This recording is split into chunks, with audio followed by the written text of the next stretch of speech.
My dad has several stories from his teens and 20s that my mom calls his hooligan days. Now, most of these stories are about him doing things that he probably shouldn't have been doing, but I always get a good laugh out of them. Now, one of my dad's friends had just got a job cleaning up the Roswell Park, and my dad and his other buddies had decided to mess with this particular friend.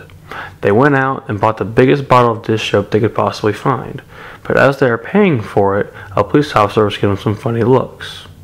Later on that night, they went to Roswell Park and found a fountain in the center of the park.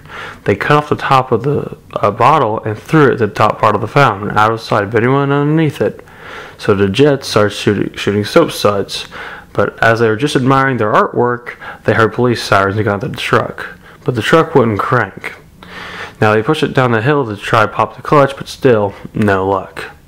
Well, they decided to call their friend that they were actually playing the prank on because he was working his last night at a towing company before he switched to the cleaning job the week after.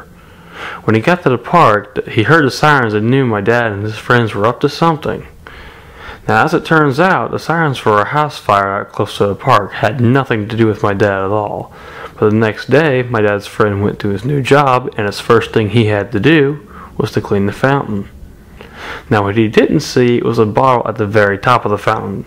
So after he finished cleaning up the soap there was, he turned the water back on. And this caused the entire fountain to fill with suds all over again.